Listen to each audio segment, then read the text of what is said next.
Hey guys, welcome back to my channel Pramita's blog. আশা করি তোমরা সবাই খুব ভালো আছো অ্যান্ড ভেরি গুড মর্নিং। সবাইকে জানাই ভেরি গুড মর্নিং। আচ্ছা, কে কে তোমরা লেমন টি খেতে ভালোবাসো আমাকে একটু কমেন্টস করে জানিও তো। তোমরা আবার এটা অন্য কেউ ভেবো না, এখন জাস্ট সকাল হয়েছে, জাস্ট গুড মর্নিং। সো আমি একটু লেমন টি বানিয়ে খাচ্ছি। তো কে কে লেমন টি লাভার আছো আমাকে একটু কমেন্টস করো তো, আমার ভীষণ ফেভারিট।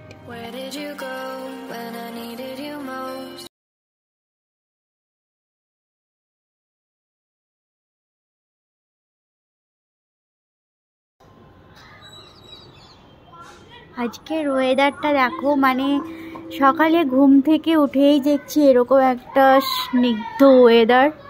সো মেবি আজ বৃষ্টি হবে প্রচুর। মানে এখানে চেন্নাই এরকম ফার্স্ট যদি উঠে আমি কখনো দেখি ওয়েদার, মানে সেদিন বৃষ্টি হয়। আর এদের দেখো সকাল সকাল উঠে এরা ক্রিকেট খেলতে শুরু করে দিয়েছে। Hey everyone, welcome back to my channel Pramita's blog. আশা করি তোমরা সবাই খুব ভালো আছো, আমিও ভীষণ ভালো আছি। Good morning guys. আজ হচ্ছে স্যাটারডে। তো ইয়েস্টারডে নাইট থেকে আমার শরীরটা ভীষণ খারাপ লাগছিল, তার জন্য আজ আমি ডিউটি যাইনি। তো ভাবলাম আজ একা বাড়িতে আছি, তো আজকে মামেরও ছুটি আছে, ওর এভরি স্যাটারডে সানডে ছুটিই থাকে। তো ওকে বলেছি একটু বেরোনোর জন্য, বিকজ ভালো লাগছে না, কয়েকদিন ধরে আমি কোথাও বেরোচ্ছি না, একা একা ভাল লাগছে না কিছু, তাই ভাবলাম একটু বেরোই। এক্সট্রিমলি সরি গাইজ, বলতে বলতে আমি একটা ফোন এসেছিলো, কেটে দিয়েছিলাম। ফোনটা এসেছিলো হচ্ছে আমার একটা পার্সেল চলে এসছে, সকাল সকাল একটা পার্সেল চলে এসছে। আমি অনেক কিছু অর্ডার দিয়েছিলাম, বাট এটা কী আছে আমি ঠিক বুঝতে পারছিলাম না। আই ডোন্ট নো কী আছে এটাতে, বিকজ আমি অনেকগুলো অর্ডার করেছি। তো কাল একটা এসছে, আজ একটা এসছে, আর কি আসছে আমি জানি না। তো এই পর্যন্তই, একা আছি, দেখা যাক আজকে কি করি। ফ্রিজে মেবি মাছ আছে।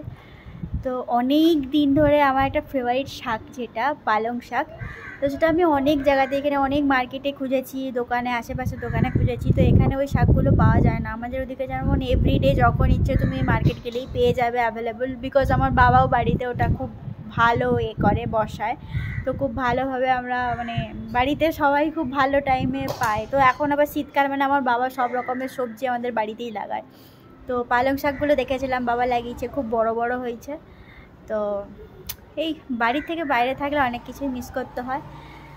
তো মা বললো যে দেখ ওখানে যদি পাস তাহলে ওখানে কিনে নে। তো আমি দেখি একটু বেরোবো বাইরে, যদি পাই তো ভালো, কাছাকাছি, নাহলে বাইরে আর এখন যাওয়া না, ভালো লাগছে না শরীরটা। তো কিছু একটা বানাবো, বানিয়ে খাবো। তো কী বানাচ্ছি কি না বানাচ্ছি সেটা তোমাদের সাথে আমি শেয়ার করব। আর বিকেলে মেবি বেরোবো একটু, মামকে বলেছি, ও বলেছে হ্যাঁ আসবে, বিকজ ও কোথাও বেরোয় না, আমিও বেরোনোর টাইম পাই না, দুজনেই কোনো টাইমই পাই না। আজকে দুজনেরই লিভ আছে, মানে আমি ছুটি নিয়েছি, ওর লিভ আছে নর্মালি। সো বেরোবো বলে একটা প্ল্যান আছে। অবভিয়াসলি যদি বেরোই তোমাদের সাথে একটা ব্লগস আমি অবশ্যই শেয়ার করব। এই ব্লগসে মেবি হবে না, সো নেক্সট ব্লগে আমি একটা শেয়ার করব। সো চলো নেক্সট কী করি তোমাদের সাথে দেখাচ্ছি। অ্যান্ড যারা চ্যানেল নতুন রয়েছে please do like, comment, share করে দিও। অ্যান্ড পাশে থেকেও বেল বাটনটি প্রেস করতে একদম ভুলো না। So let's see. So guys চলো, এই পার্সেলটা যখন সকাল সকাল আমার মুড ভালো করার জন্য চলেই এসেছে, ভাগ্যিস আজকে এসেছে তাই আমি নিতে পারলাম, বিকজ আমি তো এভরিডে অফিস চলে যাই, আর তখন যদি আসে আমাকে ডোরের সামনে রেখে দিয়ে, মানে রেখে চলে যেতে বলতে হয়, নিতে পারি না। সো আমার অফিসের অ্যাড্রেস দেওয়া থাকলে ওরা না যেতে চায় না, মানে একটা অ্যাড্রেস দেওয়া আছে, আবার যদি অফিসের অ্যাড্রেস দিই ওরা না একদমই যেতে চায় না। তাই আমার ডোর নাম্বার দেওয়া থাকে, ডোর নাম্বারে দিয়ে চলে যায়, বা কেউ যদি থাকে ওরা নিয়ে রেখে দেয়, দিয়ে আমি আসলে আবার দিয়ে দেয়। সো বাট আজকে ফাইনালি চলে আসছে, এটা কীভাবে খুলবো, কোথা দিয়ে খুলবো বুঝতে পারছি না। আমার তো পাশের খোলা কোনো ছিঁড়ি ছাড়া নেই, যেখানে পাবো একটু ফুটো গ্যাপ করে দিয়ে খুলে দিই, দেখি দাঁত দিয়েই যাবো।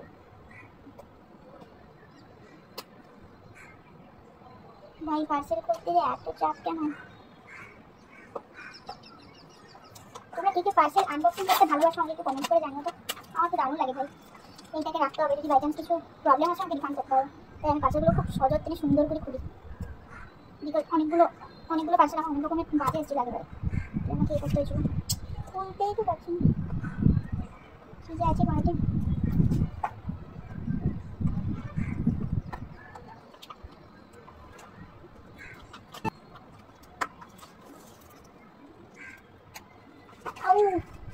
নিচে কি পিঁপড়ে?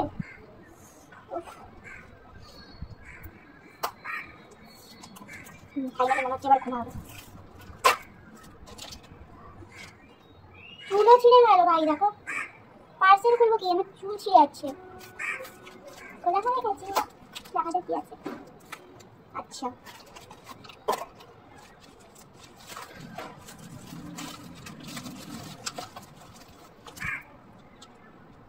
আচ্ছা, আইব্রো প্যালেট রয়েছে। এটা আমার এতদিন ইউজ করেছে, এটা আমি নিয়েছিলাম 2001-এ নিয়েছিলাম, 2021-এ নিয়েছিলাম। তো আমার সেটা পরেই ছিল, আমি ইউজই করতে মনে নেই আমার। তো অতদিন হয়ে গেছে, ডেট ফেল হয়ে গেছে, তো ওটা ইউজ করা একদমই যাবে না, আর ইউজ করলেই আমারই প্রবলেম হবে। তো ওটা আমি ফেলে দিচ্ছি। তো এটা আমি অর্ডার করেছি নতুন, দেখা যাক কেমন এসছে। কি ভগবান,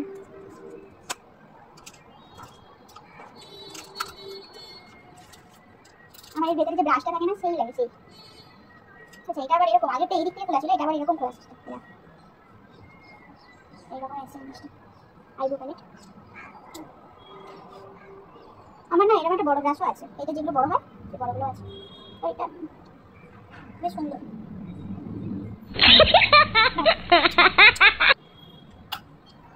নাইস। সো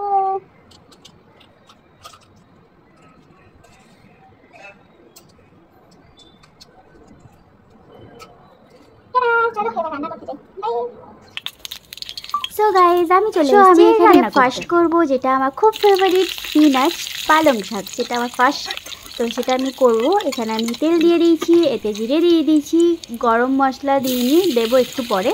এখানে দিয়েছি শুকনো লঙ্কা আর দিয়েছি কাঁচা লঙ্কা। তো আমি কম ঝাল খাই, এর জন্য এইটুকুই লঙ্কা দিলাম, আর কিন্তু আমি এতে লঙ্কা অ্যাড করব না। তো এরপর যেটা দেবো, এটা একটু সুন্দর করে একটু ভাজা ভাজা হয়ে গেলে তারপরে আমি এতে দেবো আলু দিয়ে এটা একটু ভালো করে কষিয়ে নেব। তো গাইজ এবার আমি দিয়ে দিয়েছি শাক, আর ওর ওপরেই দিয়ে দেবো পেঁয়াজ। তো ওটাকে ভালো করে সুন্দর করে নেড়ে চেড়ে নেব, বিকজ এই পেঁয়াজের যে গন্ধটা থাকে আর শাকের যে গন্ধটা থাকে, এটাকে তো ভালো করে সেদ্ধ না করলে আমি একদমই খেতে পারবো না। তো এটা হতে হতে ততক্ষণ আমি ওই দিকে প্রিপারেশানটা আমি করছি, তোমরা দেখে নাও। দেন আমি এখানে হলুদ দিচ্ছি অল্প করে, কারণ শাকে বেশি হলুদ দিলে ভালো লাগে না। এখানে আমি হলুদ দিয়েছি, জিরে গুঁড়ো দিয়েছি, লঙ্কা গুঁড়ো দিয়েছি, সরি লঙ্কা না, লবণ দিয়েছি। তো লঙ্কা আমি আগে একটা কাঁচা লঙ্কা একটা শুকনো লঙ্কা ফোড়নে দিয়ে দিয়েছিলাম, আর কিন্তু আমি এতে লঙ্কা অ্যাড করবো না, বিকজ আমি বেশি ঝাল একদমই খেতে পারি না, আর বেশি ঝাল খাওয়াও একদম ভালো না, আমার পেটের একটু প্রবলেম আছে, তার জন্য কম ঝাল খাই। তো হ্যাঁ, এখানে কিন্তু আলু আর শাকটা একদম মজে গেছে। তো এখানে আমি অল্প জল দিয়ে এটাকে কিন্তু ভালো করে আলুগুলো সেদ্ধ করে নিয়েছিলাম, আর এদিকে প্রিপারেশান করে নিয়েছি রসুন বাটা, রসুন আদা বাটা, টমেটো, পেঁয়াজ, একটা লঙ্কা আদা রসুনের পেস্ট করে নিয়েছিলাম, আর ওদিকে মাছটা ভেজে রেখেছিলাম। আর এখানে দেখো পুরো রেডি আমার শাক। তো কে কে এইরকম শাক খেতে ভালোবাসো আমাকে একটু জানিও। দেন আমি আবার কড়াইটা ওয়াশ করে নিয়েছি, এখানে আমি দিয়ে দিচ্ছি অয়েল। তো এইবারে আমি মাছটা ভেজে নেব। তো মাছ ভাজা খেতে কে কে ভালোবাসো আর মাছের গ্রেভি খেতে কে কে ভালোবাসো আমাকে একটু কমেন্টস করে জানিও। তো হ্যাঁ, এটা হচ্ছে আমার খুব প্রিয় একটা মাছ, যেটা কিনা ভোলা মাছ। এই একটা মাছেরই নাম আমি চেন্নাইয়ে অ্যাটলিস্ট জেনে গেছি, তো এটাকে ভোলা মাছ বলে, ঠিক আছে। তো এখানে চেন্নাইয়ের যে নাম সেটা সম্পূর্ণ আলাদা। সো বাই দ্য ওয়ে, চলো আজ রান্নাটা তোমাদের মানে সেকেন্ড পার্টটা তোমাদের সাথে শেয়ার করি। তো এখানে অল্প করে আমি মাছটা তো ভেজে নিয়েছি তেল দিয়ে, দেখে নিয়েছো। তারপরে আমি তেল দিয়ে আদা রসুন পেস্টটা দিয়ে দিয়েছিলাম, তারপর টমেটোটা দিয়ে দিলাম, এরপর দিয়ে দেবো পেঁয়াজটা। তো এটাকে সুন্দর করে ভালো করে কষিয়ে নেবো নেড়ে টেড়ে, বিকজ আমি ঝোল খাবো না, ঝোল আমার ভালো লাগে না। তো গ্রেভি যেটা হয় সেটা আমার খেতে খুব ভালো লাগে। তো শাকটাও আমি শুকনো করেই তাই করেছি, ড্রাই করে করেছি, যাতে আমি ভালো করে খেতে পারি ভাতে মেখে। তো এটা আমি ভালো করে মজে নেব। তো এরপরে আমি এখানে দিয়েছিলাম গরম মশলা, যেটা কিনা আমি নিজেই ঘরে বানাই, আমি বাইরের জিনিস বেশি ইউজ করি না, যেটা প্যাকেটে থাকে আমি বাড়িতেই বানাই। তো এরপরে এখানে দিয়েছিলাম আমি হলুদ গুঁড়ো, লঙ্কা গুঁড়ো আর জিরে গুঁড়ো একটা পেস্ট, যেটা আমি জলে গুলিয়ে রেখেছিলাম। তো ওটা দিলে অ্যাক্টিভ হয় সবগুলো, তার জন্য আমি একটুখানি গুলিয়ে তারপরে আমি দিই, তাতে ভালো আসে আর কড়াতেও না লেগে যায় না। তো এরপর আমি জল দিয়ে দিয়েছি। তো এটা যখন ফুটে যাবে সুন্দর করে, অল্প লবণও দিয়ে দিয়েছিলাম। তো ফুটে গেলে আমি এখানে মাছগুলো কিন্তু দিয়ে দিয়েছিলাম, তোমরা দেখতেই পাচ্ছ। তো মাছটাকে এখানে সুন্দর করে কিন্তু এপিট ওপিট একটুখানি ঝোল ফুটিয়ে নিলেই আমার ফিশ গ্রেভি একদম রেডি। সো কে কে খাবে ডেফিনেটলি চলে এসো, অ্যান্ড তোমরা অবভিয়াসলি একবার ট্রাই করো।